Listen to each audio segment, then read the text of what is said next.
بسم اللہ الرحمن الرحیم الحمد للہ رب العالمین والصلاة والسلام علی سید المرسلین اما بعد فاعوذ باللہ من الشیطان الرجیم بسم اللہ الرحمن الرحیم یا ایہا الذین آمنوا توبوا الی اللہ توبۃ نصوحا صدق اللہ العظیم۔ میں نے آپ کے سامنے سورہ التحریم کی آیت نمبر 8 کا ایک جز تلاوت کرنے کی سعادت حاصل کی ہے۔ اللہ تبارک و تعالیٰ نے ارشاد فرمایا یا ایہا الذین آمنوا، اے ایمان والو، توبوا الی اللہ، اللہ کی طرف ایسی توبہ کرو، توبۃ نصوحا، جس کے بعد گناہ کی طرف لوٹنا نہ ہو۔ آج کے جمعہ میں ہم اسلام میں توبہ اور استغفار کا جو تصور ہے اس پہ انشاءاللہ کلام کریں گے۔ سب سے پہلے یہ سمجھ لیجئے کہ توبہ اور استغفار کس کو کہتے ہیں۔ یہاں پہ لفظ استعمال ہوا توبو، توبہ کرو، اور آگے استعمال ہوا توباتن، توبہ کا لفظ بنا ہے تابا سے، تابا یتوبو، راجع کے معنی میں توبہ کا لفظ آتا ہے، رجوع کرنا، لوٹنا، اللہ کی اطاعت اور اللہ کی فرما برداری کی طرف لوٹنا۔ الرجوع عن المعصیت الی الطاعہ، گناہ سے پلٹ کر اللہ کی تابع داری کی طرف آ جانا، اس کو توبہ کہتے ہیں۔ اگر میں اس کو اپنی زبان میں بیان کروں تو توبہ کا مطلب ہوتا ہے یو ٹرن لینا۔ بندہ گناہ کے رستے پہ چل رہا تھا، گناہوں میں اس کی زندگی بسر ہو رہی تھی، اچانک سے وہ یو ٹرن لیتا ہے، وہ اس رستے سے واپسی کا سفر اختیار کرتا ہے، لیکن راستہ بدل کے۔ پہلے تھا وہ گناہوں کے رستے کے اوپر، اب اس نے لیا یو ٹرن، اب وہ اطاعت کے رستے سے واپس آتا ہے، اس کو توبہ کہتے ہیں۔ اس کو ہم کہتے ہیں کم بیک کرنا، واپسی آنا، لوٹنا۔ اور ارشاد فرمایا توبۃ نصوحا، کیسی توبہ کرنی ہے؟ ایسی توبہ کرنی ہے کہ جس کے بعد گناہ کا تصور بھی نہ ہو۔ نصوحا، خالص جو چیز ہوتی ہے نا، پیور۔ خالص توبہ کیا ہوتی ہے؟ خالص توبہ کے بارے میں تفسیر خازن اور تفسیر مدارک کے حوالے سے حضرت عمر فاروق رضی اللہ تعالیٰ عنہ اور جو دوسرے اصحاب توبۃ النصوحا کے بارے میں فرماتے ہیں کہ توبہ نصوح یہ ہے کہ توبہ کے بعد آدمی گناہ کی طرف نہ پلٹے، جیسا کہ نکلا ہوا دودھ تھن میں واپس نہیں جاتا، ایسے ہی بندہ جب گناہ سے توبہ کرے تو گناہ کی طرف پلٹ کے نہ جائے۔ اور مصنف ابن ابی شیبہ کے اندر حضرت عبداللہ ابن مسعود رضی اللہ تعالی عنہ سے جو روایت ہے، توبۃ نصوحا، یہ ایسی توبہ ہے کہ جب بندہ کر لے تو گناہ کی طرف پلٹ کے نہ جائے، یہ توبۃ نصوحا ہے۔ اور استغفار کہتے ہیں طلب المغفرۃ بالدعاء، دعا کے ساتھ اپنی مغفرت طلب کرنا، اپنی معافی چاہنا، یہ ہوتا ہے استغفار۔ توبہ اور استغفار میں تھوڑا فرق ہوتا ہے۔ مرنے کے بعد توبہ کا دروازہ بند ہے، مرنے کے بعد انسان توبہ نہیں کر سکتا، لیکن اس کے جو اہل و عیال ہیں وہ اس کے لیے استغفار کرتے رہتے ہیں، اور اللہ تعالیٰ کو توبہ بڑی پسند ہے۔ شاید ہی کوئی انسان کا ایسا عمل ہو کہ جو اللہ کی بارگاہ میں توبہ سے بڑھ کر اللہ تعالیٰ کو پسند ہو۔ اللہ کو توبہ بہت پسند ہے۔ صحیح مسلم کے اندر کتاب التوبہ کے اندر امام مسلم روایت لے کے آئے، حدیث نمبر ہے 2759، 2759، راوی ہیں حضرت ابو موسیٰ اشعری رضی اللہ تعالی عنہ۔ نبی کریم صلی اللہ تعالی علیہ وسلم نے ارشاد فرمایا، اللہ عز و جل رات میں اپنے ہاتھ پھیلاتا ہے تاکہ دن کے گناہگار توبہ کر لیں، اور دن میں اپنا ہاتھ پھیلاتا ہے تاکہ رات کا گناہگار توبہ کر لے، یہاں تک کہ سورج مغرب سے طلوع ہو جائے۔ مغرب سے سورج طلوع ہونے سے پہلے پہلے بندہ توبہ کر سکتا ہے۔ انداز دیکھیں کہ اللہ ارشاد فرماتا ہے میں اپنے بازو پھیلاتا ہوں۔ اللہ ہمیں توبہ کی توفیق عطا کر دے۔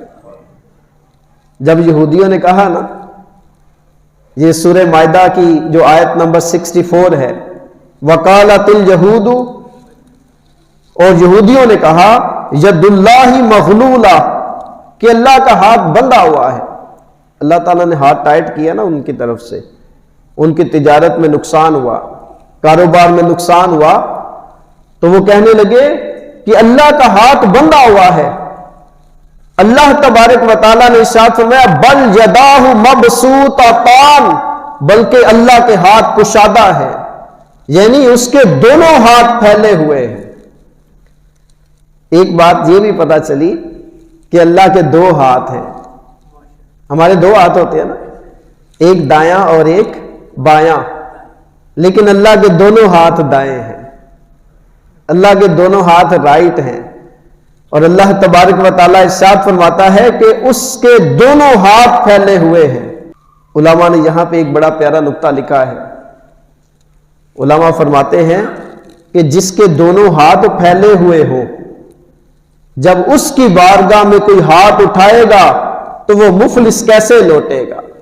جس کے دونوں ہاتھ پھیلے ہوئے ہیں، جب اس کی بارگاہ میں کوئی دستے سوال دراز کرے گا تو وہ غنی ہو کر ہی لوٹے گا۔ اللہ تبارک و تعالی کی رحمتوں کی برسات تو ہر دم ہو رہی ہے، لیکن ہماری طرف سے طلب میں ہی کمی ہے۔ وہ عطا کرنے پہ آتا ہے، رحمتوں کے دریا برسا رہا ہے، وہ توبہ قبول کرنے پہ آتا ہے۔ صحیح بخاری کے حدیث، 100 بندہ جس نے قتل کیا تھا اس کو اللہ اس کے توبہ کی نیت کے سبب بخش دیتا ہے۔ وہ تو توبہ قبول کرنے والا ہے، لیکن کاش کہ ہم بھی اس سے توبہ طلب کرنے والے بن جائیں۔ اللہ کے ہاتھ کشادہ ہیں۔ علماء فرماتے ہیں کہ وہ بے حد کرم والا اور مہربانی والا ہے، اور دوستوں کو بھی نوازتا ہے اور دشمنوں کو بھی محروم نہیں کرتا۔ جو اس کا کلمہ ہی نہیں پڑھتے، جو اس کو مانتے ہی نہیں ہیں، جو ملحد ہیں، جو دیریے ہیں، ان کو بھی رزق عطا کر رہے، وہ تو بڑا کریم ہے۔ اور صحیح مسلم کی ایک اور حدیث، امام مسلم اس کو کتاب التوبہ کے اندر لے کے آئے، اور راوی ہے حضرت انس بن مالک رضی اللہ تعالیٰ عنہ۔ پتہ ہے اللہ تعالیٰ کس سے سب سے زیادہ محبت کرتا ہے؟ ارشاد فرمایا للہ اشد فرحا، اللہ تعالیٰ سب سے زیادہ خوش ہوتا ہے۔ کب خوش ہوتا ہے؟ دیکھیں، ہم نماز پڑھتے ہیں تو اللہ خوش ہوتا ہے نا، ہم روزہ سے ہیں، ہم روزہ رکھتے ہیں تو اللہ تعالیٰ خوش ہوتا ہے نا، جب ہم حج کرتے ہیں، ہم زکوٰۃ کی ادائیگی کرتے ہیں تو اللہ خوش ہوتا ہے۔ لیکن ارشاد فرمایا للہ اشد فرحا، سب سے زیادہ اللہ خوش ہوتا ہے بتوبۃ عبدہ حین یتوب الیہ، جب بندہ اس کی بارگاہ میں اپنے گناہوں سے توبہ کرتا ہے تو اللہ تعالیٰ سب سے زیادہ خوش ہوتا ہے۔ نبی پاک صلی اللہ تعالی علیہ وسلم نے جس انداز سے سمجھایا، امام مسلم نے اس کو روایت کیا۔ نبی پاک صلی اللہ علیہ وسلم فرماتے ہیں کہ ایک شخص فلات اسم ہے، اسم فاعل، کوئی بندہ بیابان جگہ سے گزر رہا ہو، جہاں پہ نہ کوئی نہر ہو، جہاں پہ نہ کوئی پانی ہے، نہ کوئی درخت ہے، نہ کوئی گرینری ہے، نہ سبزہ ہے، بے آب و گیا میدان ہے، اس رستے سے بندہ گزر رہا ہے اور اس کے پاس اس کا کھانا اور اس کا پانی، جس اونٹنی کے اوپر وہ سوار ہے وہ اس کے اوپر موجود ہے، طعامہ و شرابہ، شراب کہتے ہیں جو پینے والی چیز ہوتی ہے، جس سے منع کیا گیا وہ خمر ہے۔ تو نبی پاک صلی اللہ علیہ وسلم نے ارشاد فرمایا وہ اونٹنی پر سوار ہے، اس کا توشہ، اس کا کھانا، اس کا پانی اونٹنی کے اوپر موجود ہے، وہ تھوڑی دیر کسی جگہ پہ رکتا ہے، تھوڑا آرام کرنے کے لیے، انسان تھک بھی جاتا ہے سفر سے، تھوڑا ریسٹ کرنے کے لیے وہ کسی جگہ پہ رکتا ہے، اچانک اس کی آنکھ لگ جاتی ہے۔ جب اس کی آنکھ لگ گئی، تھوڑی دیر کے بعد اس کی آنکھ کھلی تو اس نے دیکھا کہ نہ ہی اس کی اونٹنی ہے، نہ ہی اس کا کھانا ہے، نہ ہی وہاں پہ اس کا پانی ہے۔ اب ہر طرف سناٹا، ڈیزرٹڈ ایریا ہے، ویران جگہ ہے، اتنا بڑا صحرا ہے۔ اب اس کو پتا ہے کہ موت یقینی ہے، وہ یہ سوچ کر دوبارہ سے لیٹ جاتا ہے، اپنی آنکھیں بند کر لیتا ہے کہ اب میری موت آ گئی۔ تھوڑی دیر کے بعد جب وہ اپنی آنکھیں کھولتا ہے، وہ دیکھتا ہے کہ اس کی اونٹنی بھی موجود ہے، اس کا پانی اور اس کا کھانا بھی موجود ہے۔ تو آپ بتائیں کہ وہ بندہ کتنا خوش ہوگا۔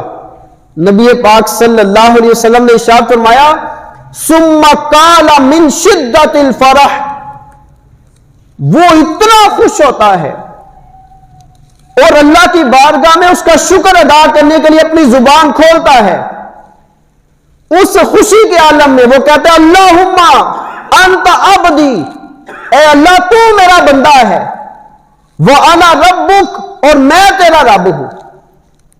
یعنی اتنی خوشی کہ موت کی مایوسی اس کے سر پہ منڈلا رہی تھی، اس مایوسی سے نکل کے جب وہ اپنی اونٹنی، اپنا کھانا اور اپنا پانی دیکھتا ہے اور زندگی کے آثار اس کے سامنے نمایاں ہوتے ہیں، اتنی خوشی میں وہ کہتے ہیں اے اللہ تو میرا بندہ ہے اور میں تیرا رب۔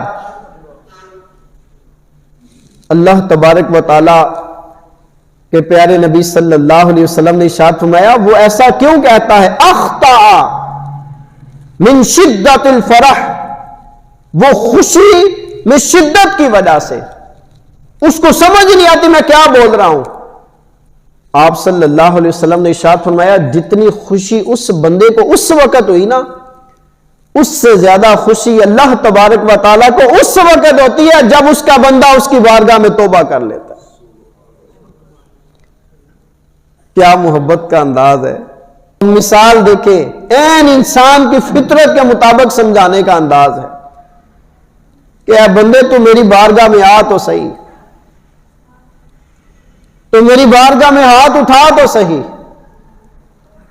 اللہ اپنے کلام کے اندر جگہ جگہ پہ ارشاد فرماتا ہے.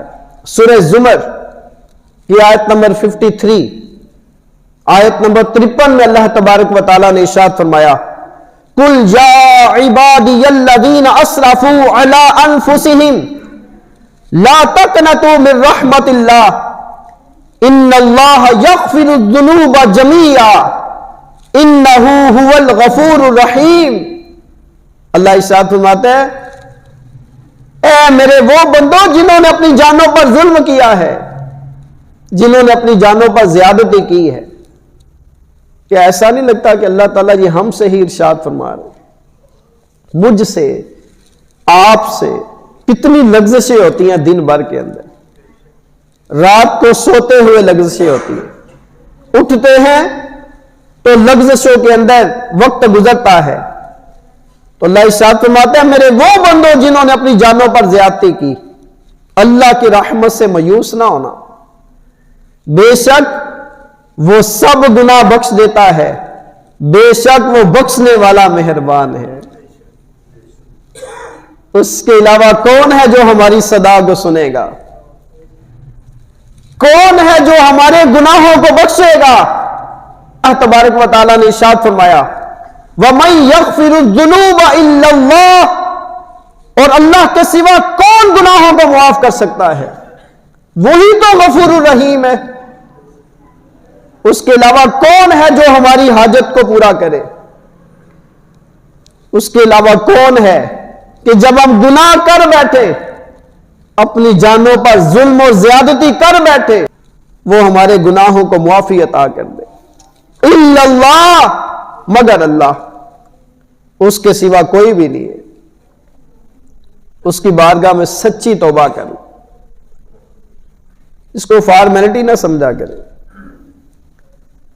اور کب تک اللہ تعالیٰ گناہوں کو بخشے گا؟ کب تک اللہ تعالیٰ ہماری توبہ کو قبول کرتا رہے گا؟ حضرت عبداللہ ابن عمر رضی اللہ تعالیٰ عنہ سے روایت ہے اور حسن درجے کی یہ حدیث ہے. نبی کریم صلی اللہ علیہ وسلم نے ارشاد فرمایا اللہ تعالیٰ بندے کی توبہ اس وقت تک قبول کرتا ہے جب تک اس پر غرغرہ کی کیفیت طاری نہ ہو جائے. جب تک غرغرہ کی کیفیت طاری نہ ہو جائے، جب تک موت کی کیفیت طاری نہ ہو جائے، اللہ تعالیٰ اس کی توبہ کو قبول کرتا ہے. غرغرہ کا پتہ ہے کس کو کہتے ہیں؟ پتہ ہے جب موت کا وقت ہوتا ہے نا، ہم سب نے بھی اپنے بڑوں کو دفنایا ہوا، تو جب موت کی کیفیت ہوتی ہے تو منہ میں تھوڑی پتلی چیز، پانی یا کوئی اور چیز ڈالتے ہیں کہ یہ کوئی پانی وغیرہ پیے، لیکن وہ جو پانی کا ایک قطرہ بھی ہے نا، وہ حلقوم سے، وہ اس کے حلق سے نیچے نہیں اترتا، وہ زبان کو گھماتا ہے انسان، لیکن اتنا بے بس ہوتا ہے کہ اس وقت ایک پانی کا قطرہ بھی اس کے حلق سے نیچے نہیں اترتا. اس وقت جب سانس نکلتا ہے نا، غرغرہ کی آواز آتی ہے. تو نبی پاک صلی اللہ علیہ وسلم نے ارشاد فرمایا غرغرہ کی کیفیت ظاہر ہونے سے پہلے اللہ تعالیٰ کی بارگاہ میں آ کے توبہ کر لو، اللہ توبہ قبول کرے گا. ساری زندگی گزری نا گناہوں، اگر بغیر توبہ کیے اس کی بارگاہ میں حاضر ہو گئے تو اس کو کیا منہ دکھائیں گے؟ کسی نے دنیا میں کوئی احسان کیا ہو نا، تو بندہ اس کے سامنے بھی اچھی حالت میں جاتا ہے کہ یار یہ بندہ مجھ سے ناراض نہ ہو، اس کے میرے اوپر احسانات ہیں. تو جس نے ہمیں زندگی کی نعمت عطا کی، جس نے ہمیں ایمان کی نعمت عطا کی، جس نے ہمیں صحت کی دولت عطا کی، جس نے اتنی نعمتیں عطا کی کہ ہم ان کو گن نہیں سکتے، کیا اس کی بارگاہ میں توبہ نہیں کریں گے؟ کیا ساری زندگی اس کی نافرمانیوں میں گزاریں گے؟ اس چیز کو فار گرانٹڈ نہ لیا کریں. پتہ نہیں موت کب ہمارے اوپر طاری کر دی جائے. کتنے بچے دنیا میں آتے ہیں سانس لیتے ہیں اس دنیا سے چلے جاتے ہیں. کتنے جوان اچانک ہارٹ اٹیک ہوتا ہے, اچانک سے ایکسیڈنٹ ہوتا ہے, موت کی آغوش میں چلے جاتے ہیں. اللہ نے اس وقت جو ہمیں سانسیں عطا کی ہیں ان کو بھی غنیمت جانے اور اللہ کی بارگاہ میں سچی توبہ کر لیں. 3 اوقات سے پہلے پہلے توبہ قبول ہو سکتی ہے. 3 وقتوں سے پہلے پہلے, جب تک غرغرہ نہ آ جائے. اللہ کی بارگاہ میں توبہ کرے, اللہ توبہ قبول کر لے گا. جب تک سورج مشرق کی بجائے مغرب سے طلوع نہ ہو جائے, اس کی بارگاہ میں توبہ کریں گے, اللہ توبہ قبول کر لے گا. اور جب عذاب سامنے آ گیا اللہ کا, اللہ کے فرشتوں کو دیکھ کے اگر توبہ کی تو اللہ اس وقت بھی توبہ قبول نہیں کرے گا. عذاب سے پہلے نافرمانیوں سے توبہ کرنی ہے. غرغرہ آنے سے پہلے اللہ کی بارگاہ میں دستے سوال دراز کرنا ہے کہ اللہ ہمارے گناہوں کو معاف کر دے, اور پھر گناہوں کی طرف پلٹ کے نہیں جانا. سورج مغرب سے طلوع ہو اس سے پہلے اللہ کی بارگاہ میں توبہ کرے. حدیث حضرت امام احمد بن حنبل رحمت اللہ تعالی علیہ, آپ نے روایت کی اپنی مسند کے اندر, مسند امام احمد بن حنبل, مسند احمد جس کو کہتے, حسن درجے کی حدیث ہے.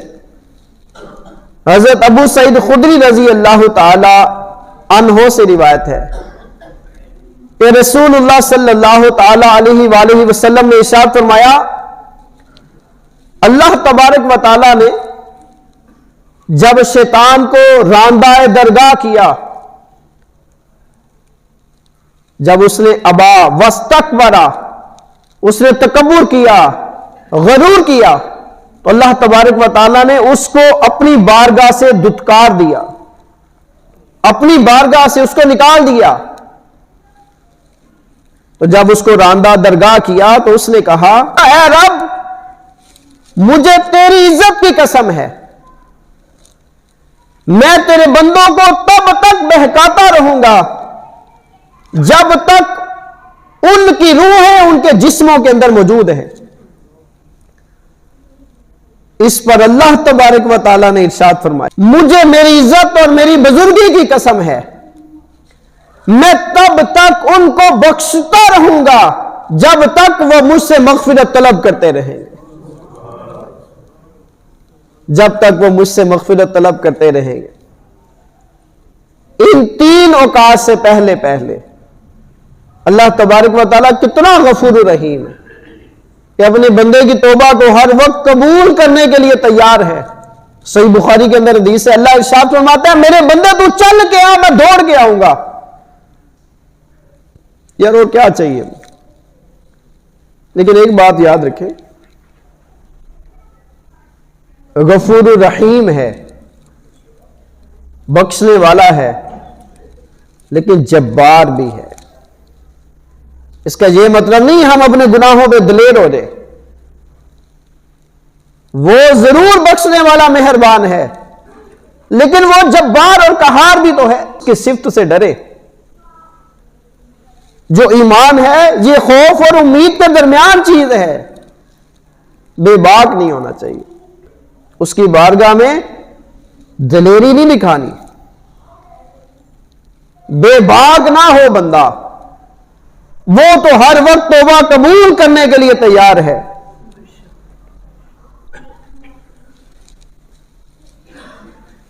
اللہ تعالیٰ حلیم ہے نا, ورنہ جب شیطان نے کہا تھا کہ اللہ میں تیرے بندوں کو بہکاتا رہوں گا جب تک روحیں ان کے جسموں میں موجود ہیں, تو اس کی کیا جرت اللہ کی بارگاہ میں اس طرح کی زبان استعمال کرے. بس اللہ کی صفت حلیمی ہے جس کی وجہ سے اللہ نے شیطان کو چھوڑ دیا. حالانکہ اس کی گستاخی چھوٹی تو نہیں تھی کہ اللہ نے کہا تھا کہ سجدہ کر, تو اس نے سجدہ نہیں کیا. اللہ چاہتا تو اس کو اسی وقت جہنم میں ڈال دیتا، لیکن اللہ حلیم ہے۔ تو صرف اللہ تبارک و تعالیٰ کی اس حلیمی کے اوپر ہمیں گناہوں پر دلیر نہیں ہونا چاہیے، ورنہ اللہ کی پکڑ بڑی سخت ہے۔ تو اللہ تعالیٰ وقت دیتا ہے، یہ اس کی صفت حلیمی ہے، لیکن اس کی صفت جباری، وہ جبار اور قہار ہے، اس کا انتظار نہ کرے۔ کیا زلزلے دنیا میں نہیں آتے؟ تو کیا یہ وہ غفور الرحیم کی وجہ سے زلزلے آ رہے؟ کیا لوگ بیماریوں کی وجہ سے نہیں مار رہے؟ کیا لوگوں کو کینسر نہیں ہو رہا؟ تو کیا یہ صفت غفاریت کی وجہ سے ہے؟ بھائی وہ غفور الرحیم ہے، لیکن آج جمعے کے بیان کے اندر میں آپ لوگوں سے یہ ریکویسٹ کرتا ہوں کہ توبہ کو فار گرانٹیڈ نہ لیں۔ ہم نے ایک دن مر کے اپنے اعمال کا حساب دینا ہے۔ کب تک اسی طرح بے باکی کی زندگی گزارتے رہیں گے؟ رمضان آیا، کب تک اسی طرح بے باکی کی زندگی گزارتے رہیں گے؟ رمضان آیا، اللہ نے شیاطین کو جکڑ دیا، جہنم کے دروازے بند کر دیے گئے، جنت کے دروازے کھول دیے گئے، تاکہ میرے بندے توبہ کر کے روزے رکھ کے جنت کے دروازوں میں داخل ہو جائیں۔ لیکن ہم غافل کے غافل رہے۔ نماز تراویح کے اندر ہم کہاں تھے؟ فجر کی نماز جب ہم سحری میں اٹھے ہوئے ہیں، ہم فجر کی نماز میں نہیں آ رہے۔ یہ کیا انداز ہے؟ آخر موت آئے گی اور اس کے بعد ہمارے اعمال کا سلسلہ رک جائے گا۔ وقت آنے سے پہلے پہلے توبہ کر لیجیے، اس کی بارگاہ میں جھک جائیے، اس کی بارگاہ سے ڈر جائیے کہ اللہ ہم عاجز ہیں، ہم گناہگار ہیں، ہمیں وہ طاقت عطا فرما کہ نفس و شیطان کے خلاف ہم لڑ سکے۔ نبی پاک صلی اللہ علیہ وسلم نے ارشاد فرمایا، اور یہ جو حدیث ہے یہ امام ترمذی نے کتاب الدعوات کے اندر بیان فرمائی، دعاؤں کا بیان ہے۔ حضرت ابو عبیدہ اپنے باپ سے روایت کرتے ہیں کہ نبی پاک صلی اللہ علیہ وسلم نے فرمایا، التائب من الذنب کمن لا ذنب لہ، اپنے گناہوں سے توبہ کرنے والا ایسا ہے جیسے اس نے گناہ کیا ہی نہیں،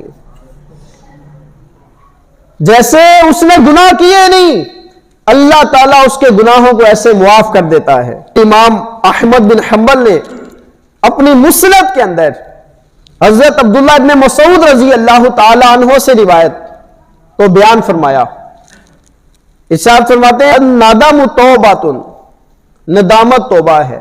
شرمندہ ہو جائے نا بندہ، اللہ جو میرے گناہ ہوئے اللہ مجھے معاف کر دے، نادم ہو جائے، شرمندہ ہو جائے، شرک کے علاوہ اللہ ہر گناہ کو بخش دے گا۔ جو ماضی میں ہوا اس سے توبہ کرے، جو حال ہے اس میں گناہوں سے بچ کے نیک اعمال کرتے رہے، جو ماضی میں ہوا اس میں ندامت کا اظہار کرے۔ اگر وہ حقوق اللہ ہیں، اگر وہ حقوق العباد ہیں تو وہ کمپنسیٹ بھی کرنے پڑیں گے، ان کا ازالہ بھی کرنا پڑے گا۔ کسی کا مال ناحق کھایا ہے وہ لوٹانا پڑے گا، اس سے معافی کرنی پڑے گی۔ یہاں پہ تو لوگ زمینیں ہڑپ کر جاتے ہیں، قبضہ معافی ہے۔ ارشاد فرمایا، جو دنیا میں ایک بالشت برابر کسی کی زمین پہ قبضہ کرے گا، اللہ ساتوں زمینوں کا توق بنا کے اس کے گلے میں ڈالے گا۔ کرو قبضے، کب تک بچھڑے اڑائیں گے؟ جو موجودہ زندگی ہے، جو حال ہے، اس میں گناہوں سے بچتا رہے، نیک اعمال کرتا رہے، اور مستقبل میں گناہ نہ ہو اس کی بھی نیت رکھے۔ گویا کہ توبہ کے اندر بھی تینوں زمانے آ گئے، ماضی، حال اور مستقبل، پاسٹ، پریزنٹ اور فیوچر۔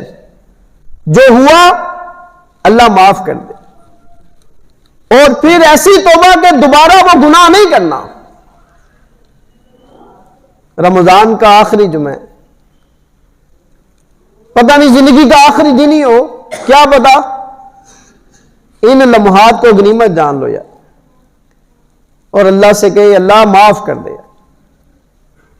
جب اکیلے ہونا تنہائی کے اندر اس کی بارگاہ میں روئے، اس کی بارگاہ میں گڑ گڑائے، ان اللہ یغفر الذنوب جمیعا، وہ سارے گناہ بخش دے گا، انہ هو الغفور الرحیم، وہ ہے ہی بخشنے والا مہربان۔ اکیلے میں تنہائی میں تھوڑا سا سوچے کہ یار ماضی میں اتنی زندگی گزر گیا، میں نے کن کاموں میں گزار دی ہے، کب تک اس طرح چلتے رہے، اس طرح کرتے کرتے موت آ گئی تو ہمارا کیا بنے گا؟